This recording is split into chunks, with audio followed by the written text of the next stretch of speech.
화이트워치 연구원 나정지 원장입니다. 오늘은 유튜브 스튜디오를 좀 새롭게 꾸몄습니다. 보다 좋은 방송을 여러분께 제공하기 위해서 조금씩 계속해서 노력하도록 하겠습니다. 오늘 본격 주제를 논하기 전에 오늘 대통령께서 발표한 긴급 재난 지원금에 대해서 간략히 논평한 후에 진행하도록 하겠습니다. 저희 경제학에서는 이렇게 불특정 다수 국민에게 돈을 막 뿌리는 것을 헬리콥터 드랍이라는 용어를 쓰고 있습니다. 즉 헬리콥터에서 돈을 막 뿌리는 것 같은 의미라는 것입니다. 이렇게 어떤 특정 소득 이하의 모든 국민에게 돈을 주는 것이 과연 우리 경제 선순환에 도움이 되느냐? 그다지 도움이 되지가 않습니다. 생각해 보십시오.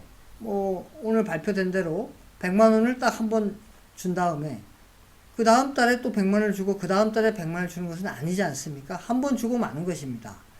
이렇게 한 번 주고 일회성으로 주고 마는 것은 경제에 그다지 도움이 되지 않습니다. 즉 매월 일정 돈이 계속 들어가서 그게 소비로 연결되고 그 소비가 다시 생산을 증가시키고 생산이 증가되면 일자리가 늘어나는 이렇게 선순환이 돼야 되는데 그것은 바로 우리가 임금소득이 즉 임금을 벌 때 매달 월급을 받아서 그 월급을 소비하고 소비하면 다시 그게 또 생산을 늘리고 이렇게 할 때는 가능하지만 이렇게 한 번 딱 돈을 일회성 주고 마는 것은 그냥 공중에다 돈을 확 뿌리는 것과 같습니다. 그냥 지속성이 없기 때문에 경제에 그다지 도움이 되지가 않습니다. 그래서 저는 차라리 이렇게 어떤 일정 소득 이하의 모든 국민에게 돈을 주는 것이 아니라 코로나19로 인해서 정말 생계가 어려워서 오늘 내일 하는 분들이 있습니다. 그분들에게 진짜 생계를 유지하기 위해서 어떤 한 번이 아니고 코로나19가 정지될 때까지 몇 달에 걸쳐서 계속 지원하는 것이 타당하다고 봅니다.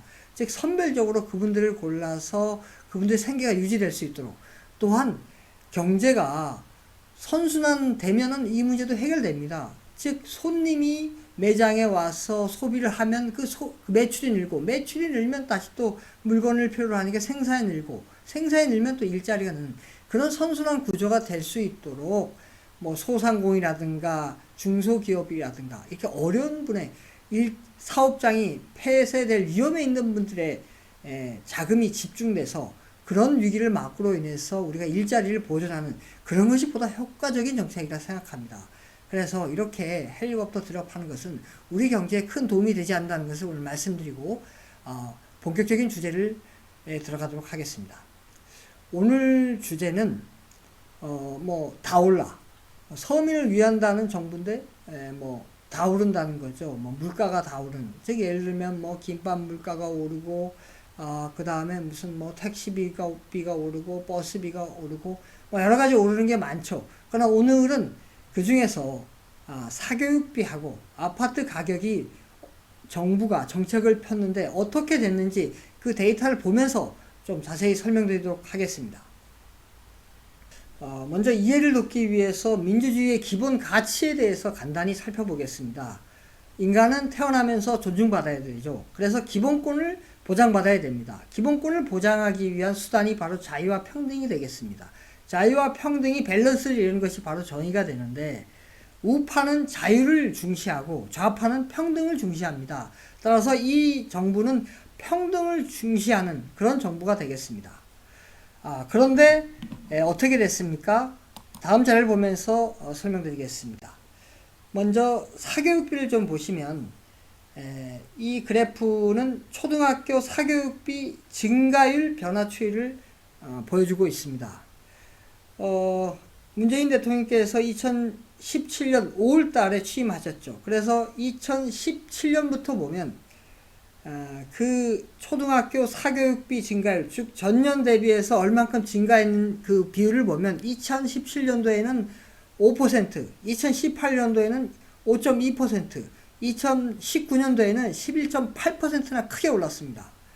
그러나 문재인 대통령이 취임하기 전인 2014년도에는 마이너스 1.8% 오히려 감소했고 2015년도에는 마이너스 0.9%로 감소했습니다. 2016년도에는 2.9%로 소폭 증가했습니다. 보시는 것처럼 초등학교 사교육비가 현 정부 들어와서 크게 올랐다는 것을 알 수 있습니다. 즉 19년도에는 18년도에 대비해서 거의 2배 이상이 올랐습니다. 다음 또 그러면 중학교 사교육비 증가율 변화 추이를 보겠습니다. 중학교 사교육비 증가율은 현 정부 들어서 전 정부 비해서 훨씬 더 그 증가율이 큼을 알 수 있습니다. 즉 2014년도에는 마이너스 3.7% 오히려 감소했고 2015년도에는 마이너스 5.9%로 또 감소했습니다.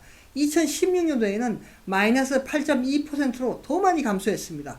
그러나 현 정부 들어와서 2017년도부터 0.4% 증가했고 2018년도에는 3.5%, 2019년도에는 5.2% 계속 증가했습니다. 이 중학교 사교육비도 보시는 것처럼 현 정부 들어와서 크게 증가했다는 것을 알 수가 있습니다. 자, 그러면 고등학교 사교육비 증가율 변화율 추이를 보겠습니다. 자, 고등학교 경우에도 현 정부 들어서 많이 증가했는데 단지 예외가 2016년도에 8.7% 증가한 게 좀 예외적인 게 있는데 그러나 2014년도에는 0.2%로 감소했고 2015년도에는 증가하지를 않았습니다. 그래서 고등학교 사교육비 같은 경우에는 초등학교라든가 중학교에 비해서는 그렇게 현 정부 들어서 오른 폭이 적지만은 전반적으로 보면 고등학교 사교육비도 현 정부 들어서 증가 추세를 보이고 있다는 것을 알 수가 있습니다. 이렇듯 현 정부 들어와서 사교육비가 많이 증가했습니다. 즉 이 정부는 바로 평등을 추구했지만 오히려 불평등이 더 늘어나서 사교육비가 증가하는 그런 결과를 초래하고 말았습니다. 자, 다음은 이제 아파트 가격에 대해서 살펴보도록 하겠습니다. 이 그래프는 전년 같은 월 대비해서 전국 아파트 매매 평균 가격 변화의 추이를 보여줍니다. 자, 중앙에 있는 점선은 문재인 대통령께서 취임한 그 2017년 5월달이 되겠습니다. 2017년 5월달 전에는 그 전년 같은 월 대비해서 증가율이 그렇게 그다지 플럭 체이전 되지 않았죠. 그렇게 요동을 치지 않았죠. 그러나 문재인 대통령이 2017년 5월달에 취임한 이후에 어떻게 됐습니까? 크게 물결치고 크게 변동폭이 커지고 있습니다. 그래서 2019년 11월 달에는 보시는 것처럼 크게 증가했습니다.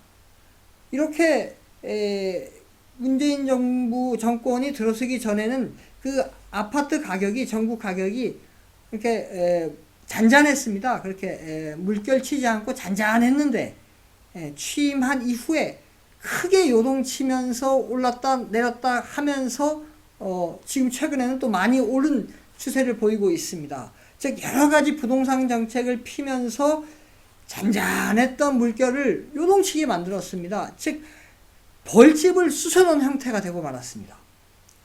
자, 요것을 좀 더 수도권과 지방으로 나눠서 살펴보도록 하겠습니다. 빨간색이 이제 지방 아파트 매매 가격 평균 가격 변화 추이고 파란색이 수도권 아파트 매매 평균 가격 변화 추이입니다.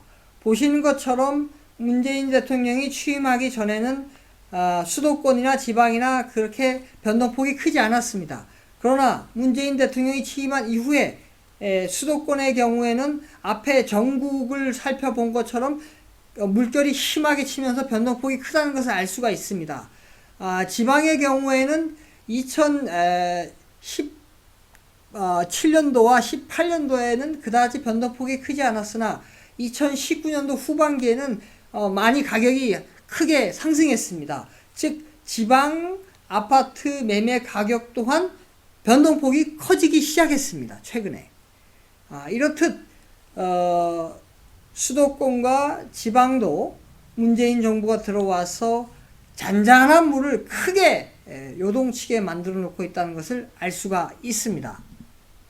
한마디로 요약하면 현 정부는 평등을 추구했지만 아파트 가격을 많이 상승시켜서 오히려 불평등을 초래하는 결과를 낳았습니다. 요약해서 말씀드리면 현 정부는 평등을 추구했지만 사교육비를 크게 상승시키고 아파트 가격을 크게 상승시키는 불평등을 초래하고 말았습니다. 왜 이런 현상이 벌어졌을까요? 바로 과거에 대한 성찰이 없었기 때문입니다. 과거의 정책의 잘한 부분은 받아들이고 못한 부분은 수정 보완할 때 그럴 때만이 전진할 수 있는 것입니다. 우리가 항상 어떤 것을 새롭게 할 때 완전히 무슨 과거에 일어난 것을 다 무시하고 새롭게 뭔가를 할 때 시행착오를 겪게 되기 때문에 그 시행착오 대상이 국민일 경우에는 국민이 고통받을 수밖에 없습니다. 따라서 과거에 잘한 것은 계승 발전시키고 못한 것은 보완해서 보다 나은 정책을 펼칠 때 우리 국민이 보다 나은 행복을 추구할 수 있다고 봅니다. 예, 오늘은 여기까지 하겠습니다. 감사합니다.